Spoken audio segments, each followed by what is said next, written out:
Bismillahirrahmanirrahim. Assalamualaikum warahmatullahi wabarakatuh.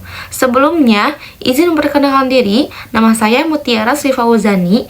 Saya dari kelas MJ 702 dengan nomor NIM 2202010101081. Saya berasal dari program studi PJJ Manajemen S1. Tujuan saya membuat video ini, saya ingin menuntaskan tugas etika bisnis saya yang akan ditujukan kepada Bapak Joko Suharyanto SE MM CPOD. Baik, kita mulai saja ke dalam pembahasan terlebih dahulu. Nah, saat ini terdapat beberapa isu terkini terkait etika bisnis di Indonesia. Salah satunya adalah praktik greenwashing. Kemudian di mana perusahaan mengklaim produk atau layanan mereka ramah lingkungan untuk menarik konsumen yang peduli pada berkelanjutan. Namun, banyak dari klaim ini yang tidak sepenuhnya benar atau hanya sebatas strategi pemasaran tanpa diikuti dengan langkah nyata yang mendukung lingkungan. Praktik ini menimbulkan masalah etika karena konsumen merasa ditipu dan kepercayaan terhadap perusahaan pun berkurang. Kemudian di sini saya telah membaca artikel yang diinstruksikan Bapak yang berjudul Kegagalan Berulang Proyek Food Estate. Ribuan hektar sawah di Kalteng terbengkalai dan beralih jadi kebun sawit. Dari artikel tersebut yang membahas tentang proyek food estate di Kalimantan Tengah yang dinilai tidak berhasil itu, artikel tersebut menyimpulkan di mana lahan yang seharusnya digunakan untuk ketahanan pangan justru beralih fungsi menjadi kebun sawit, serta dampak lingkungan dari proyek tersebut. Nah, kemudian di sini ada pertanyaan-pertanyaan, ada 5 pertanyaan, yaitu yang pertama ada pendapat Anda, berikan pandangan Anda mengenai proyek food estate ini, terutama terkait perubahan lahan sawah menjadi kebun sawit. Apakah Anda setuju atau tidak setuju dengan cara proyek ini dijalankan? Yang kedua ada analisis etika bisnis. Identifikasi isu-isu etika bisnis yang muncul dalam proyek food estate ini, khususnya terkait dengan greenwashing atau klaim ketahanan pangan yang tidak sesuai dengan kenyataan. Apakah nilai-nilai atau prinsip etika bisnis yang menurut Anda kurang dipenuhi dalam proyek ini?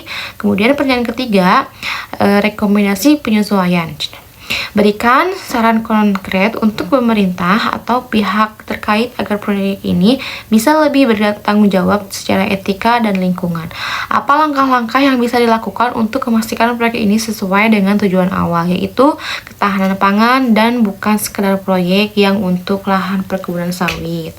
Kemudian pertanyaan yang keempat, keterkaitan dengan peraturan pemerintah. Identifikasi peraturan pemerintah atau undang-undang yang relevan di Indonesia terkait pemanfaatan lahan untuk ketahanan pangan, konversi lahan, dan perlindungan, misalnya undang-undang tentang pengolahan lahan dan lingkungan, bagaimana pihak terkait dapat menyesuaikan langkah-langkah mereka agar sesuai dengan peraturan tersebut. Kemudian yang terakhir nomor 5, pertanyaannya outcome yang diharapkan.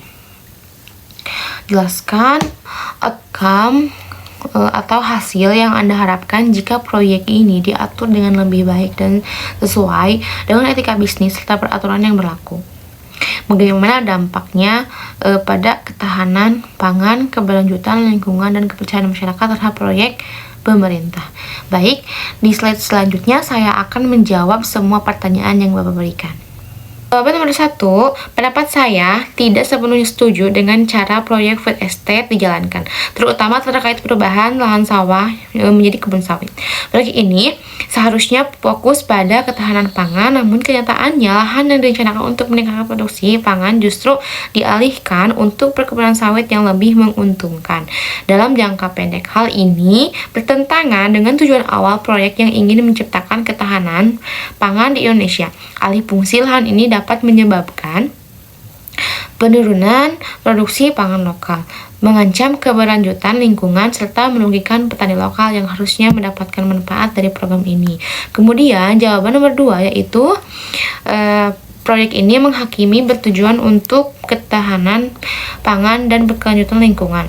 Namun kenyataannya beralih ke perkebunan sawit yang tidak sejalan dengan tujuan tersebut. Ini menunjukkan adanya praktik greenwashing di mana klaim berkelanjutan di lingkungan hanya untuk kepentingan pemasaran. Namun, tidak dilaksanakan dengan benar. Klaim ini mengenai ketahanan pangan dan keberlanjutan lingkungan seharusnya didukung dengan langkah konkret yang sesuai dengan tujuan proyek. Sayangnya, banyak klaim ini yang tidak terbukti mengabaikan dampak jangka panjang terhadap lingkungan dan masyarakat lokal untuk menunjukkan kurangnya tanggung jawab sosial dalam lingkungan pelaksanaan proyek. Kemudian jawaban nomor 3 yaitu rekomendasi penyesuaian. Pemerintah harus melakukan pengawasan lebih ketat terhadap pelaksanaan proyek food estate agar tidak ada alih fungsi lahan yang merugikan ketahanan pangan. Fokuskan kembali pada produksi pangan dengan teknologi tanah, teknologi ramah lingkungan yang mengurangi kerusakan lingkungan. Proyek ini harus berfokus pada pertanian berkelanjutan, bukan perkebunan komoditas. Libatkan petani lokal dalam pengambilan keputusan dan pelaksanaan proyek sehingga mereka dapat merasakan manfaat nyata dan meningkatkan keberhasilan proyek secara jangka panjang. Kemudian ada jawaban nomor 4 yaitu Undang-Undang Nomor 41 Tahun 2009 tentang Perlindungan dan Pengelolaan Lingkungan Hidup. Undang-undang ini mengatur tentang pengelolaan lingkungan yang harus berkelanjutan dan tidak merusak ekosistem.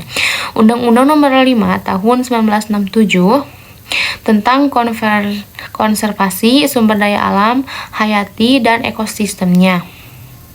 Pengguna lahan untuk perkebunan sawit harus mempertimbangkan dampaknya terhadap ekosistem dan biodiversitas. Peraturan Pemerintahan Nomor 47 Tahun 2017 tentang pengelolaan sumber daya alam.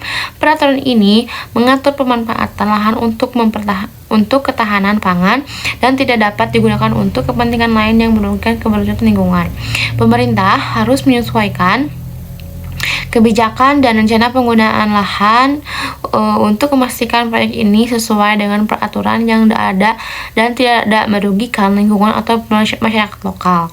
Kemudian penggunaan lahan harus diawasi dengan ketat agar tidak terjadi alih fungsi yang merugikan ketahanan pangan. Kemudian jawaban nomor terakhir nomor 5 yaitu jika proyek ini diatur dengan benar dan fokus pada produksi pangan, Indonesia dapat meningkatkan ketahanan pangan dalam jangka panjang, mengurangi ketergantungan impor pangan. Proyek ini dikelola dengan baik akan menjaga keberlanjutan lingkungan, mengurangi konversi lahan untuk perkebunan sawit yang merusak alam.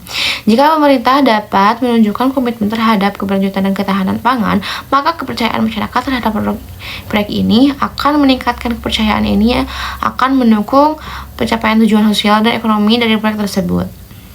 Kemudian yang dapat saya paparkan, mohon maaf apabila banyak kesalahan dalam kata, penyebutan kata, dan tidak keterjelasan bahasa yang saya sampaikan. Terima kasih. Semoga bermanfaat. Wassalamualaikum warahmatullahi wabarakatuh.